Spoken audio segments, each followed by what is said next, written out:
नमस्कार, मैं ओम प्रकाश टाक Shri Siddhi Vinayak YouTube study channel में आपका स्वागत करता हूं। तो हम राजनीति विज्ञान के बारे में चर्चा कर रहे थे और राजनीति विज्ञान के अंदर आज हम पढ़ेंगे गुट निरपेक्षता।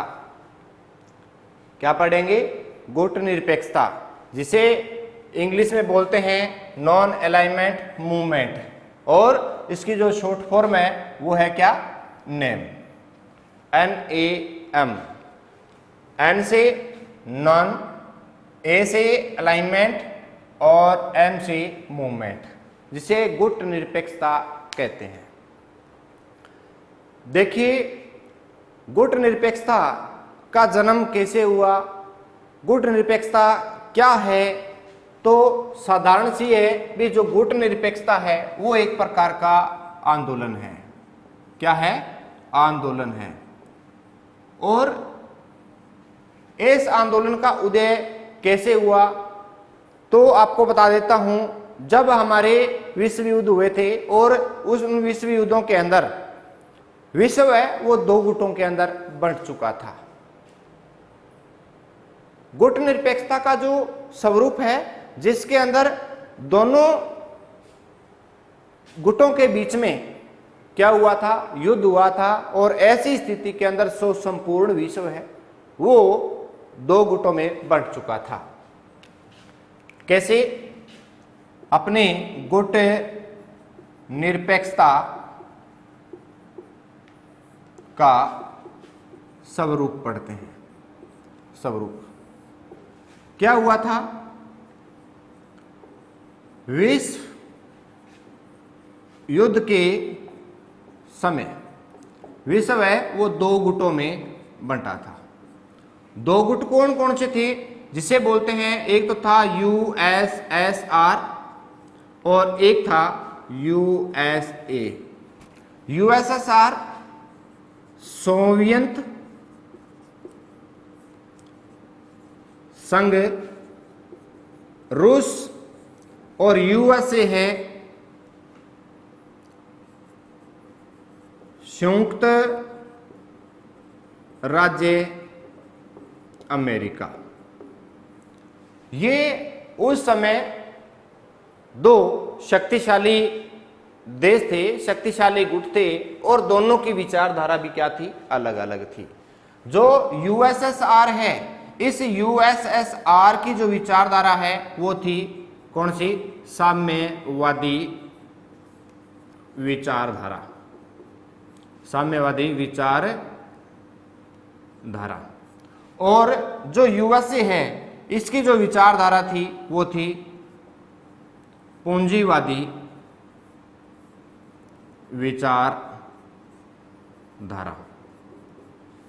ये विचारधारा थी। दोनों गुट आपस में एक दूसरे पर आरोप प्रत्यारोप कर रहे थे। और ऐसी स्थिति के अंदर कुछ एशिया और अफ्रीका महाद्वीप के कुछ नए राष्ट्र हैं वो स्वतंत्र हो रहे थे। दोनों ही शक्तियां, USSR USA का विरोध कर रहा था और USA USSR का विरोध कर रहा था। दोनों एक दूसरे की विचारधारा पर आरोप प्रत्यारोप कर रहे थे। ऐसी स्थिति में जो USA है वो अन्य जो राष्ट्र जो नव स्वतंत्र हो रहे थे और भी जो राष्ट्र थे वो उनको अपने खेमे के अंदर अपनी तरफ मिलाना चाहता था, अपने खेमे में शामिल करना चाहता था। इधर से USSR भी ये चाहता था भी जो नए एशिया अफ्रीकी जो भी नए राष्ट्र हैं, नए जितने ज़्यादा से ज़्यादा हो सके उतने राष्ट्र किस में शामिल हो जाए? मेरे खेमे में शामिल हो जाए। तो ऐसी स्थिति में जो नए राष्ट्र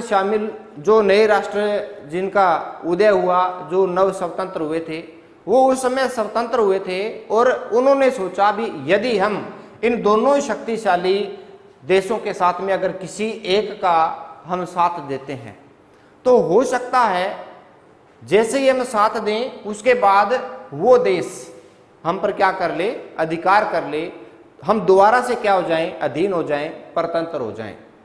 तो ऐसी स्थिति में वो दोनों देश दोनों के साथ न लग करके और अपना एक तीसरी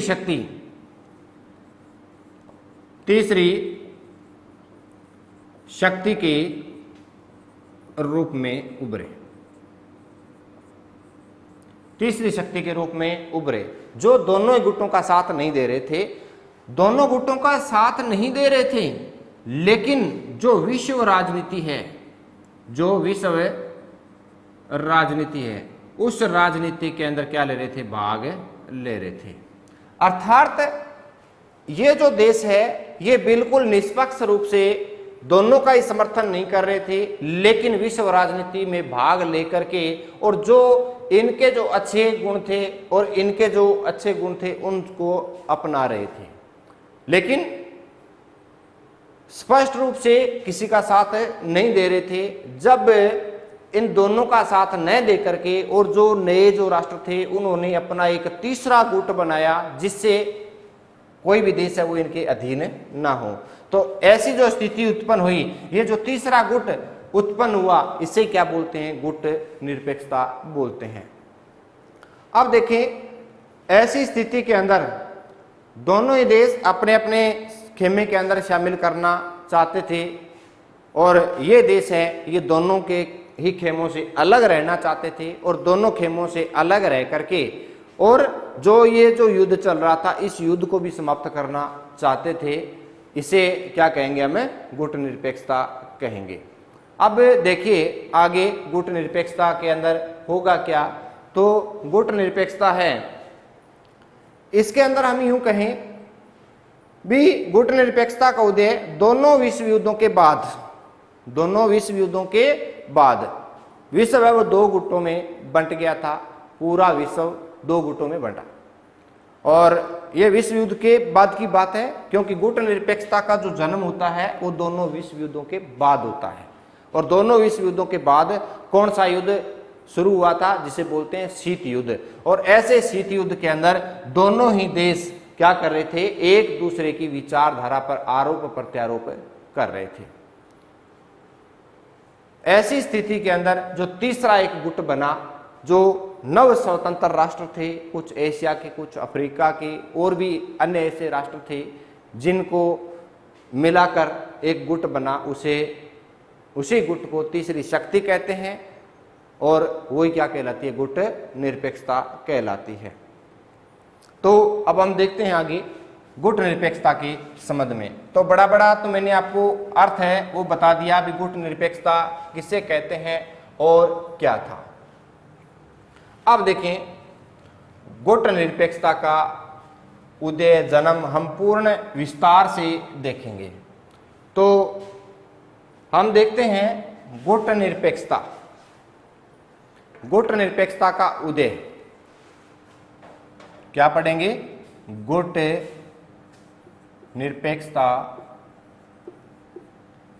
का उदय हुआ कब, दोनों विश्व युद्धों के बाद विश्व दो गुटों में बंटा। पूरा विश्व कितने गुटों में बंट गया था, दो गुटों में बंट गया था। अब वो दो गुट कौन से हैं, तो वो दो गुट है, एक तो है कौन सा, यूएसए, और दूसरा गुट है कौन सा, यूएसएसआर।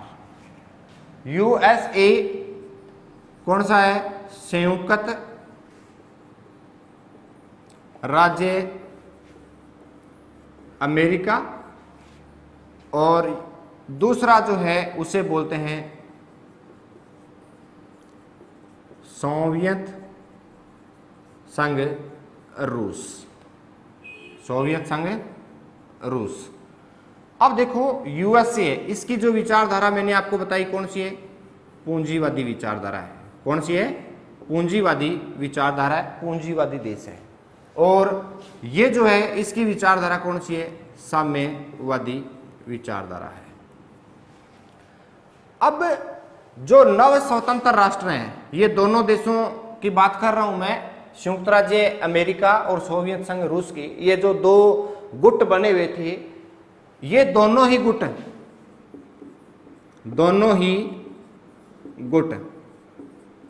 नव स्वतंत्र राष्ट्रों को अपने अपने खेमे में शामिल करने की दौड़ में थे। दोनों ही देश क्या कर रहे हैं, अपने अपने खेमे के अंदर नए देशों को शामिल करने की होड़ में लगे हुए हैं। अब कौन कौन से देश हैं, इसमें हम पहला भाग हमने पढ़ा, इसके अंदर यूएसए और यूएसएसआर, इनकी क्या विचारधारा थी और दोनों ही कौन से कार्य में संलग्न थे। तो मैंने आपको बताया दोनों की विचारधारा पूंजीवादी थी, एक की पूंजीवादी थी और दूसरे की साम्यवादी थी। दोनों ही विचारधाराओं के जो देश हैं, वो नए जो देश थे उनको अपने अपने गुट के अंदर शामिल करने के लिए दौड़ में लगे हुए थे। अब दूसरा तथ्य हम पढ़ते हैं, इस समय जो नव स्वतंत्र जो राष्ट्र हैं वो क्या थे। तो दूसरी तरफ क्या हो रहा था, उधर तो उनकी ये प्रक्रिया चल रही थी भी नव स्वतंत्र राष्ट्रों को अपने अपने खेमे के अंदर क्या करें, शामिल करें। लेकिन दूसरी ओर जो एशिया और अफ्रीका, इनके जो नव स्वतंत्र राष्ट्र हैं, नव स्वतंत्र राष्ट्र, ये क्या थे, ये नव स्वतंत्र राष्ट्र हैं, ये दोनों के साथ ही शामिल नहीं होना चाहते थे और इनको ये डर था भी कहीं पुनः परतंत्र न हो जाएं। यानी नव स्वतंत्र राष्ट्र हैं वो इनके साथ मिलकर दोबारा से, या अपने यूं कहें पुनः परतंत्र नहीं होना चाहते थे, दोबारा से परतंत्र नहीं होना चाहते थे, क्योंकि ये शक्तिशाली थे और इनको ये डर था भी यदि हमने इनका साथ दिया तो हो सकता है कल को ये दोनों देश कैसे भी करके जब हम इनके साथ लगेंगे तो धीरे धीरे करके ये लोग अपने को दोबारा से अधीन ना कर ले। इसलिए इन नव स्वतंत्र राष्ट्रों ने एक साथ मिलकर तीसरी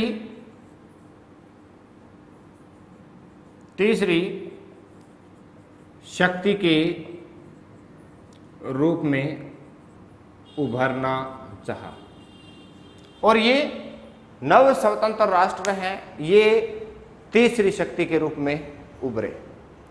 और जब ये तीसरी शक्ति के रूप में उभरे, दोनों का साथ नहीं दिया, तो वो कहलाए क्या, गुट निरपेक्ष। तो ये तीसरी शक्ति के जो देश हैं ये क्या कहलाए, गुट निरपेक्ष देश।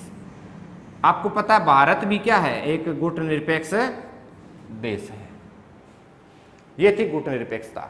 अब देखें गुट निरपेक्षता का हम आगे जन्म करते हैं भाई गुट निरपेक्षता के लिए क्या क्या हुआ।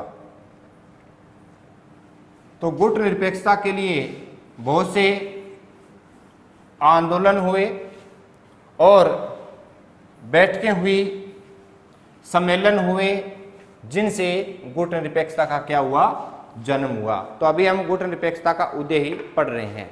तो प्रथम पहल गुट निरपेक्षता की पढ़ेंगे हम। प्रथम पहल किसकी, गुट निरपेक्षता की। मैंने आपको कहा था भी जो तीसरी शक्ति के रूप में जो देश हैं वो मिलकर के तीसरी शक्ति के रूप में उभरे और उसके लिए सबसे पहले एक सम्मेलन हुआ था जिसे बोलते हैं प्रथम एशिया शिखर सम्मेलन 1947 में। क्या हुआ था, प्रथम एशिया शिखर सम्मेलन 1947 में हुआ। यानी एशिया महाद्वीप के जो नव स्वतंत्र राष्ट्र हैं उन्होंने एक बैठक बुलाई, एक सम्मेलन बुलाया था सन 1947 के अंदर। और ये जो सम्मेलन है वो नई दिल्ली में आयोजित हुआ। कहाँ हुआ था ये? नई दिल्ली। यानी मैं यूं कहूं भारत में इसका क्या हुआ था? आयोजन हुआ था नई दिल्ली में। और इसके अंदर 28 राष्ट्रों ने भाग लिया। एशिया के कितने राष्ट्रों ने भाग लिया? 28 राष्ट्रों ने इस सम्मेलन में भाग लिया। और गुट निरपेक्षता के उदय के लिए ये शिखर सम्मेलन बुलाया गया था। अर्थात जो एशिया महाद्वीप के जो नए स्वतंत्र राष्ट्र हैं वो इस सम्मेलन के तहत मिले थे। और आगे जो दूसरा शिखर सम्मेलन हुआ जिसे बोलते हैं द्वितीय एशिया शिखर सम्मेलन, और ये द्वितीय एशिया शिखर सम्मेलन है ये 1949 में हुआ। द्वितीय एशिया शिखर सम्मेलन ये हुआ सन 1949 में। अब देखो इन शिखर सम्मेलन में क्या हो रहा है। इन सभी प्रकार के शिखर सम्मेलन में मैं ये दो तो आपको बता चुका हूं, और भी आगे ऐसे शिखर सम्मेलन आएंगे। और उन शिखर सम्मेलनों के अंदर क्या होगा, जो ये नए देश हैं जो भाग ले रहे हैं वो अपनी एकता पर क्या दे रहे हैं? बल दे रहे हैं। उसके बाद में एक शिखर सम्मेलन हुआ था जिसे बोलते हैं बागोर शिखर सम्मेलन। बागोर शिखर सम्मेलन। अब ये जो बागोर शिखर सम्मेलन है ये सन 1954 में हुआ था। और इसके अंतर्गत हुआ क्या? एशिया के और अफ्रीका के जो नव स्वतंत्र राष्ट्र हैं उन्होंने एकता पर बल दिया था।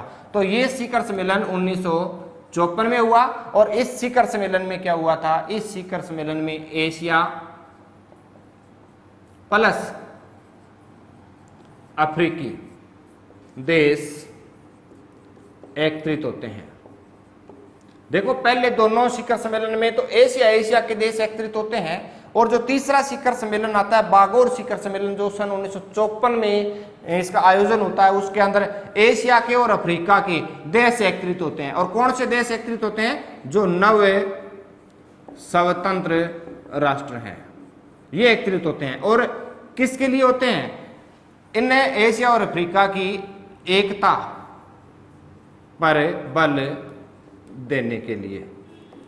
यानी एशिया और अफ्रीका के जो देश हैं नव स्वतंत्र राष्ट्र हैं वो अपने एकता पर बल देने के लिए एकत्रित होते हैं। और इसके बाद में एक नेक्स्ट सम्मेलन जो होता है उसे बोलते हैं बांडुंग सम्मेलन। कौन सा सम्मेलन है? बांडुंग सम्मेलन होता है। और बांडुंग सम्मेलन है ये सन 1955 में हुआ था और इंडोनेशिया में हुआ था। कौन सा सम्मेलन है? 4 नंबर का जो सम्मेलन है उसे बोलते हैं बांडुंग सम्मेलन। बांडुंग सम्मेलन ये भी शिखर सम्मेलन है। और बांडुंग एक शहर है कहाँ का? इंडोनेशिया का।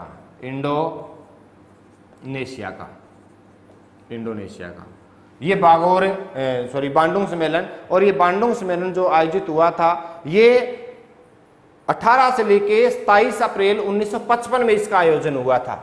कहां से? 17 से 28 अप्रैल सन 1955 में इसका आयोजन हुआ इंडोनेशिया में। तो देखिए हमने देखा भी गुट निरपेक्षता का जो उदय है वो कैसे हुआ। तो प्रथम एशिया शिखर सम्मेलन 1947 हुआ, नई दिल्ली में हुआ, 28 देशों ने भाग लिया। फिर था दूसरा एशिया शिखर सम्मेलन ये 1949 में हुआ। जो एशिया के देश हैं नए स्वतंत्र हुए वो भाग लेते हैं। और फिर बागोर सम्मेलन किया हमने और बांडुंग सम्मेलन किया। तो इनके आधार पर गुट निरपेक्षता का क्या हो रहा है? उदय हो रहा है। निरपेक्षता के बारे में पढ़ रहे और गुट निरपेक्षता के हमने 4 सम्मेलन देखे हैं जिसमें हमने लास्ट जो सम्मेलन देखा है वो है बांडुंग सम्मेलन। और बांडुंग सम्मेलन है, ये मैंने आपको बताया 17 से 28 अप्रैल 1955 इंडोनेशिया में इसका क्या हुआ था, आयोजन हुआ था। और इस बांडुंग सम्मेलन जो इंडोनेशिया में इसका आयोजन हुआ था, इस सम्मेलन के अंदर टोटल 29 राष्ट्रों ने भाग लिया। कितने राष्ट्रों ने भाग लिया था? 29 राष्ट्रों ने इसके अंदर भाग लिया था। और ये जो इंडोनेशिया के अंदर इसका आयोजन हुआ, इसके अंदर क्या हुआ था, जो एशिया प्लस अफ्रीकी देशों की एकता पर बल दिया गया। यह जो बांडुंग सम्मेलन है, इस बांडुंग सम्मेलन में एशिया और अफ्रीका के जो राष्ट्र हैं उनकी एकता पर क्या दिया गया था, बल दिया गया था। और सबसे महत्वपूर्ण ये है भी जो गुट निरपेक्षता है, अर्थात जिसे हम नेम बोलते हैं, नॉन अलाइनमेंट मूवमेंट, इसके अंतर्गत जो तत्व अपनाए गए हैं, नेम के जो आधारभूत जो तत्व स्वीकार किए गए हैं, उन आधारभूत तत्वों के अंदर नेम के आधारभूत 4 तत्व इसमें स्वीकार किए गए। तो बांडुंग सम्मेलन के अंदर सबसे महत्वपूर्ण नोट लगा करके आपको लिखना है, क्या लिखना है, इसके अंतर्गत नेम के 4 आधारभूत तत्वों को स्वीकार किया गया, स्वीकार किया। नेम के 4 आधारभूत तत्वों को स्वीकार किया। अब ये 4 आधारभूत तत्व कौन कौन से हैं? तो पहला है स्वतंत्र विदेश नीति, और दूसरा है उपनिवेशवाद या पूंजीवाद का विरोध, और तीसरा है शीत युद्ध का विरोध, और चौथा है यूएनओ का समर्थन। अब ये 4 तत्व कौन कौन से हैं? पहला जो तत्व है उसे बोलते हैं स्वतंत्र विदेश नीति। कौन सी? स्वतंत्र विदेश नीति। स्वतंत्र विदेश नीति क्या होती है? स्वतंत्र विदेश नीति वो होती है भी कोई भी देश है वो दूसरे देशों के साथ में कोई संधि समझौता कुछ करता है तो वो बिल्कुल क्या होना चाहिए? स्वतंत्र होना चाहिए। किसी भी देश के वो देश है वो अधीन नहीं होना चाहिए। दूसरा आधारभूत तत्व के अंदर ये है शीत युद्ध का क्या हो? विरोध हो। कहने का मतलब यह है भी गुट निरपेक्ष जो देश हैं वो क्या चाहते थे? शीत युद्ध का विरोध चाहते थे, क्योंकि शीत युद्ध है वो दोनों विश्व युद्धों के बाद में स्टार्ट हुआ था, और शीत युद्ध जब चल रहा था तो ये 2 गुटों के बीच चल रहा था, और दोनों की विचारधारा का जो अंतर है, जो एक दूसरे की विचारधारा का आरोप प्रत्यारोप है, एक देश दूसरे देश की क्या कर रहा है? बुराई कर रहा है। दोनों ही गुट अपनी अपनी विचारधारा को जमाने में लगे हुए हैं। तो ऐसी स्थिति के अंदर ये जो तीसरी शक्ति के रूप में जो देश उभर रहे थे, जो सम्मेलन हो रहा था, किसके लिए हो रहा था? गुट निरपेक्षता के लिए हो रहे थे सारे सम्मेलन। और ऐसी स्थिति के अंदर ये जो नव स्वतंत्र जो देश हैं और नेम के अंदर जो शामिल हो रहे हैं वो देश क्या करेंगे? शीत युद्ध का क्या करेंगे? विरोध करेंगे। तो नेम का एक आधारभूत तत्व ये भी हो गया भी शीत युद्ध का क्या किया? विरोध करना। दूसरा है तीसरा उपनिवेशवाद या इसे बोलेंगे साम्राज्यवाद का विरोध। देखें, जो दोनों गुट थे, एक साम्यवादी गुट था और एक पूंजीवादी गुट था। दोनों ही गुट क्या कर रहे थे? अपने अपने साम्राज्य को बढ़ाना चाहते थे। पूंजीवाद अपने विचारधारा को बढ़ाना चाहता था, साम्राज्य को बढ़ाना चाहता था। साम्यवाद अपनी विचारधारा को बढ़ाना चाहता था, दूसरे देशों में लागू करना चाहता था। तो इसमें क्या हो रहा था? जो नए स्वतंत्र जो राष्ट्र हैं वो साम्राज्यवाद का भी क्या कर रहे हैं? विरोध कर रहे हैं। उसके बाद में जो चौथा जो तत्व है वो है यूएनओ का समर्थन। यूएनओ का समर्थन। देखो यूएनओ आपको पता है, जो यूएनओ है उसकी 24 अक्टूबर 1945 को इसकी स्थापना हुई थी। 24 अक्टूबर 1945 को इसकी स्थापना हुई थी और इसकी स्थापना का मुख्य उद्देश्य था विश्व शांति। अर्थात जो विश्व युद्ध पहले जो विश्व युद्ध हुए थे वैसा कोई तीसरा विश्व युद्ध ना हो, पूरा विश्व है वो क्या रहे, शांति में रहे, पूरे देश के अंदर किसी प्रकार का युद्ध न हो, इसलिए यूएनओ की स्थापना की गई थी। अब देखिए ये जो नेम है वो किसका समर्थन करेगा, वो यूएनओ का समर्थन करेगा, क्योंकि नेम क्या चाहता है, नेम भी क्या चाहता है, शीत युद्ध का विरोध कर रहा है, शीत युद्ध को समाप्त करना चाहता है और तीसरा युद्ध होने से रोकने के पक्ष में है, साम्राज्यवाद का विरोध कर रहा है, स्वतंत्र विदेश नीति का समर्थन कर रहा है यूएनओ, ये नेम, और यूएनओ का क्या चाह रहा है, समर्थन चाह रहा है। तो ये नेम के क्या है, आधारभूत जो 4 तत्व है ये स्वीकार किए गए बांडुंग सम्मेलन सन 1955 में। प्रश्न ये रहे नेम के 4 आधारभूत तत्व कौन कौन से हैं, तो नेम के 4 आधारभूत तत्व है, स्वतंत्र विदेश नीति, शीत युद्ध का विरोध है, उपनिवेशवाद, साम्राज्यवाद का विरोध है, यूएनओ का समर्थन है। ये नेम के 4 आधारभूत क्या है, तत्व है, और ये 4 आधारभूत तत्व बांडुंग सम्मेलन सन 1955 में स्वीकार किए गए और इसके अंदर 29 राष्ट्रों ने भाग लिया। इंडोनेशिया में इस सम्मेलन का आयोजन हुआ और इस सम्मेलन के अंदर एशिया और अफ्रीकी देश हैं वो एकत्रित होते हैं और अपनी एकता पर क्या देते हैं, बल देते हैं। तो ये जो नेम है, नेम क्या है, तो नेम एक जो विरोधी विचारधारा के अंदर जो बटे हुए जो देश हैं, 2 धुरी देश हैं, उनका क्या कर रहा है, ये विरोध कर रहा है। तो ऐसी स्थिति है ये उत्पन्न हुई थी। अब देखें आगे, जो नेम के आधारभूत वर्तमान में पूछ लिया जाए भी नेम के या गुट निरपेक्षता के कितने आधारभूत तत्व हैं, तो इसके अंतर्गत क्या है, नेम के 10 आधारभूत इसके मूल सिद्धांत हैं। नेम के 10 मूल सिद्धांत हैं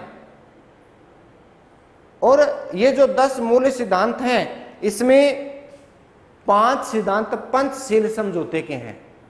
किसके हैं, पंचशील समझौते वाले।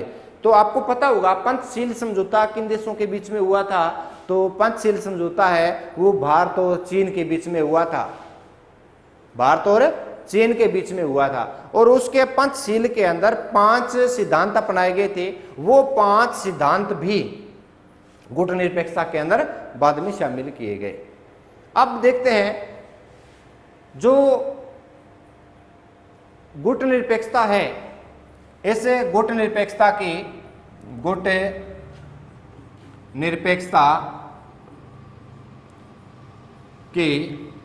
मूलभूत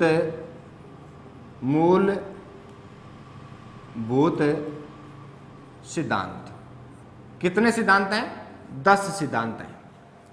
गुट निरपेक्षता के कितने सिद्धांत हैं, 10 मूलभूत सिद्धांत हैं जो नेम ने अपनाए हैं। अब इनमें से 5 क्या है, पंचशील तत्व के जो सिद्धांत हैं वो इसके अंतर्गत शामिल हैं। अब पंचशील क्या है, तो सबसे पहले तो यही है भी पंचशील क्या है, तो पंचशील भारत और चीन के बीच में एक समझौता हुआ जिसे पंचशील समझौते के नाम से जानते हैं। और ये समझौता हुआ कब, ये समझौता हुआ था 29 अप्रैल 1954 को हुआ था। कब, 29 अप्रैल 1954 को हुआ था। और किन के बीच में हुआ था, भारत के उस समय प्रधानमंत्री थे पंडित जवाहरलाल नेहरू और चीन की तरफ से थे चाउ एन लाई। कौन थे, चाउ एन लाई। तो एक बार हम ये जो 10 सिद्धांत हैं जिसके अंतर्गत 5 पंचशील के जो सिद्धांत हैं वो हम देखते हैं जो किन के बीच में कैसे हुए थे। तो अब हम चर्चा करेंगे जो नेम के आधारभूत 10 जो सिद्धांत हैं उनके बारे में। तो इसके अंतर्गत 5 सिद्धांत आपको बताए पंचशील समझौते के। कितने, 5 सिद्धांत किसके हैं? पंचशील समझौते के हैं। अब देखें, नेम के 10 आधारभूत सिद्धांत स्वीकार किए गए।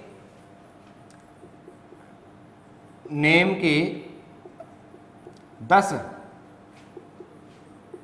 आधारभूत सिद्धांत स्वीकार किए गए, जिनमें 5 सिद्धांत पंचशील समझौते के हैं। 5 सिद्धांत है वो पंचशील समझौते के हैं। अब देखते हैं हम पंचशील समझौता क्या है। पंचशील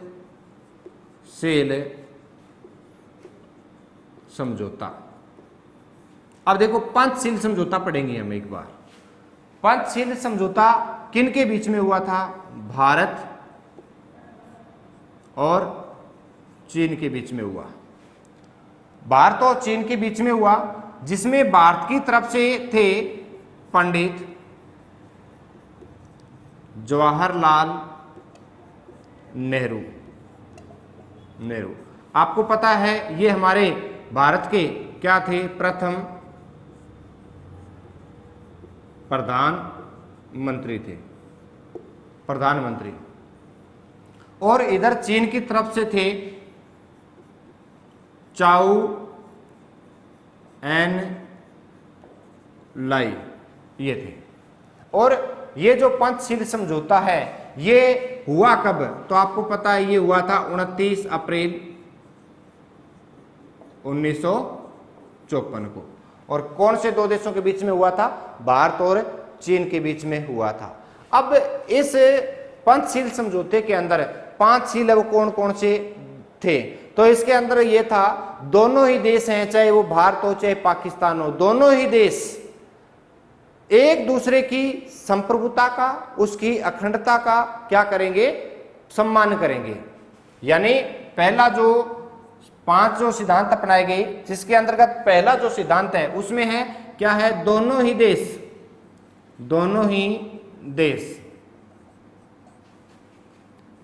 एक दूसरे देश की संप्रभुता और अखंडता का क्या करेंगे? सम्मान करेंगे। पहला सिद्धांत है, दोनों ही देश हैं वो क्या करेंगे? एक दूसरे की संप्रभुता का और अखंडता का क्या करेंगे? सम्मान करेंगे। और दूसरा है, दोनों ही देश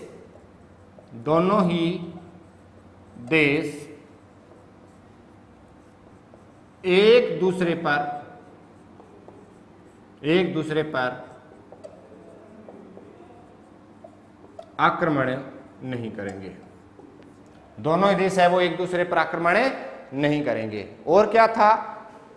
दोनों ही देश एक दूसरे के जो आंतरिक मामले होते हैं, आंतरिक मामलों में या आंतरिक राजनीति में कोई हस्तक्षेप नहीं करेंगे। यानी ना तो चीन है वो भारत के आंतरिक मामलों में हस्तक्षेप करेगा, ना भारत चीन के आंतरिक मामलों में हस्तक्षेप करेगा। दोनों ही देश हैं वो एक दूसरे पर कभी आक्रमण नहीं करेंगे, और दोनों ही देश हैं वो एक देश दूसरे देश की अखंडता का, उसकी संप्रभुता का क्या करेगा? सम्मान करेगा। और क्या था? दोनों ही देश आपस में लाभ के आधार पर व्यापार करेंगे। यानी ये जो व्यापार होगा ये दोनों देश आपस में करेंगे, और ऐसे व्यापार से दोनों ही देशों को क्या होगा? लाभ होगा। ये नहीं है भी व्यापार हो और उससे अकेले भारत को लाभ हो जाए या अकेले चीन को लाभ हो जाए, ऐसा नहीं होना चाहिए। दोनों देश जब व्यापार करेंगे तो परस्पर लाभ के आधार पर काम करेंगे।